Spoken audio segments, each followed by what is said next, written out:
Power, greed, and the desire to show off are three essential traits that push people toward the world of poaching and toward the world of animal trafficking. As we dive into this video, I must warn you that there is some graphic detail and footage up ahead in this video, so here's a warning: viewer discretion is advised. This is something that you're not very interested in looking at, then you have the option to not watch this video. As for everybody else, please sit back, relax, and let's dive into the dark side of humanity.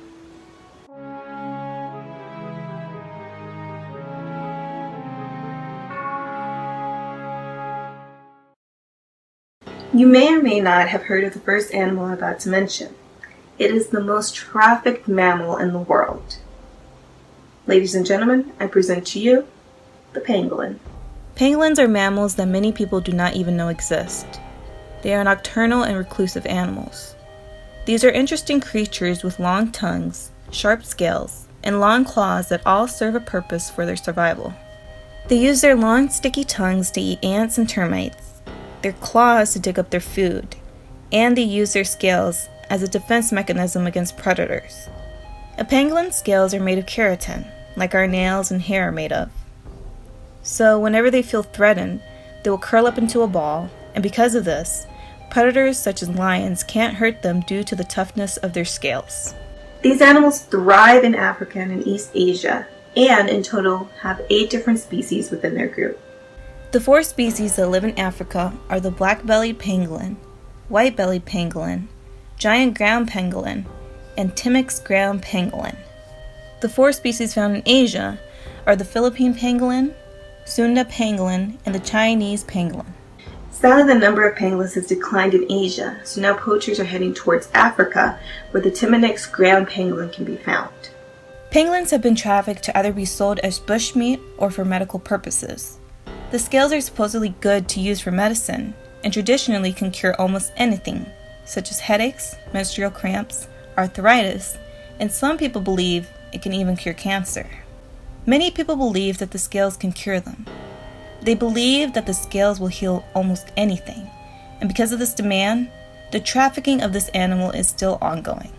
Wildlife wet markets, such as the ones that reside in China, are places where these scales can be purchased.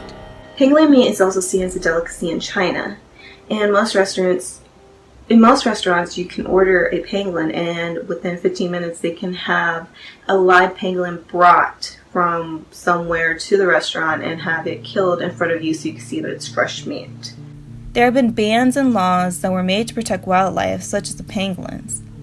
But unfortunately, in some places and in some countries, these bans do not help. Nigeria, for example, was linked to 55% of pangolin scales seized globally between 2016 and 2019, even with the ban in full swing. Thus, the pangolin is one of the most endangered species on our planet. Elephants are smart and glorious animals. That's why you've heard the phrase, elephants never forget. They're able to recognize their own reflection and show complex emotions such as mourning and empathy. According to the World Wildlife Organization, African elephant populations have fallen from an estimated 12 million a century ago to some 400,000. All over the world, this animal has either been seen in the wild or in captivity, such as zoos or the circus. Elephants reign under a matriarch hierarchy, where females and calves travel and live together, while the males have their own group too. Calves are taken care of by the mother and by all the other female elephants within the group. Sadly, these animals are poached for their tusks, which are then sold in the black market. The ivory trade is an illicit but booming business among the underground traffickers who seek to sell and buy. More than thousands of elephants have been killed for their tusks, body parts, and even their meat. The most targeted among the elephants are the adult females. Once an adult female is killed, it may lead to an orphan baby elephant, who unfortunately no longer has a mom to protect it, and since the elephants thrive off of a matriarch system, poaching causes a destruction within the system that elephants use to survive. Tusks are very important because elephants use them to do many things, such as dig to find water, to eat, to greet, to fight, and so much more. The removal of their tusks leaves them defenseless and bare, where they can't even maintain normal lives because of how much they use their tusks in their everyday lives. Just like the penguin scales, people who purchase the tusks do so because they either believe they'll cure any sickness or they want to use it as a symbol of status. Unfortunately, elephants aren't the only animal that is involved within the ivory trade. Rhinos are solitary animals that live in grasslands and floodplains. They mostly spend their days and nights grazing, although they do manage to sleep during the hottest days and soak in mud to keep cool. Unlike the elephants, rhinos rarely form groups, but when they do, a male is the dominant one who is in charge of the rest. According to the World Wildlife Organization, at the beginning of the 20th century, 500,000 rhinos roamed Africa and Asia. By 1970, rhino numbers dropped to 70,000, and as of today, fewer than 29,000 rhinos remain in the wild. Rhinos are poached for their horns, which are then sold through the black market. Their horns are used in traditional Asian medicines.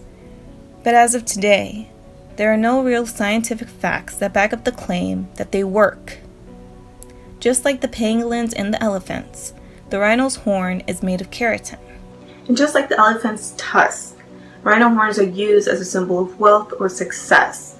Some people even have it as decoration in their homes or to show off their success and wealth to other people. The people who buy these horns use them as trophies or as a decoration for their homes. People in Vietnam use this as a form of social status among peers.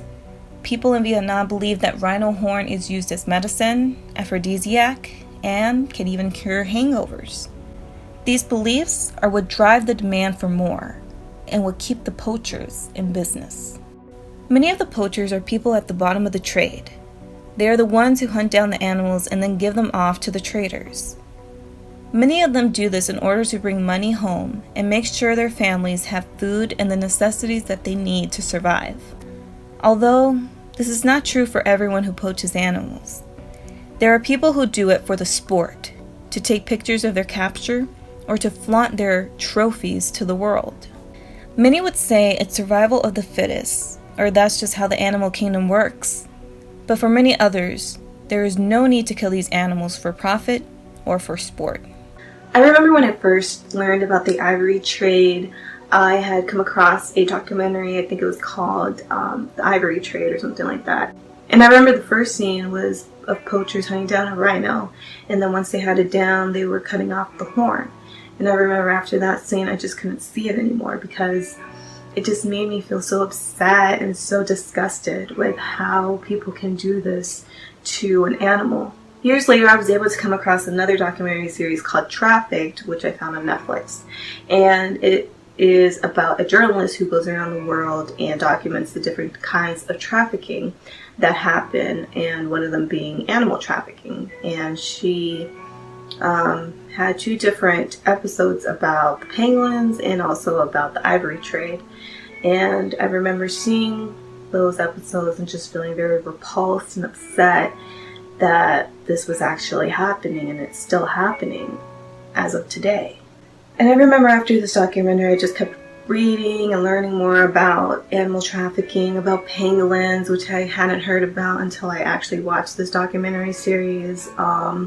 And I just remember thinking, wow, just these animals are being trafficked, they're being killed for no reason. Their homes are being destroyed, they're being taken away from the families, and it's just really, really sad to think about. I know that I can't magically fix this issue, and there are a lot of organizations out there that are doing all they can to fight against animal trafficking, and a lot of them do ask for donations. So if you can give a donation, that's great, and if you can't, that's fine too. Even spreading awareness about the issue at hand is help enough, because then more people start to learn about what's going on, and hopefully maybe one day the demand for penguin scales, for ivory, will decrease, and then people will no longer want the demand, therefore there will be no profit, and hopefully these animals can reproduce and continue to last for future generations to come. You know, it's just,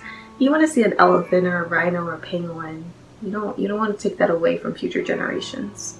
Well, that's about it. I really hope you guys enjoyed this video. I thought I would make a video about it because I have learned a lot about the animal trafficking trade, and it is something I thought I would want to talk about because the mere thought that these animals are being hunted and are being sold in the black market really just cripples my heart. So I thought I would make a video to let you guys know if you don't already know about it, or if you learned something new, that's great. That's pretty much the point of this video.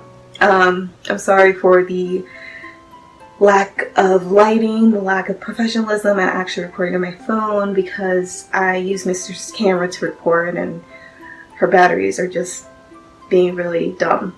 So I had to record my phone, and here it is. Hopefully the next time I record it'll be a lot more professional. Just to let you guys know, I'm thinking about making merchandise. I'm not sure when exactly. I'm actually in the process of making a logo with a friend of mine. And once I get some stuff up and going, I'll let you guys know.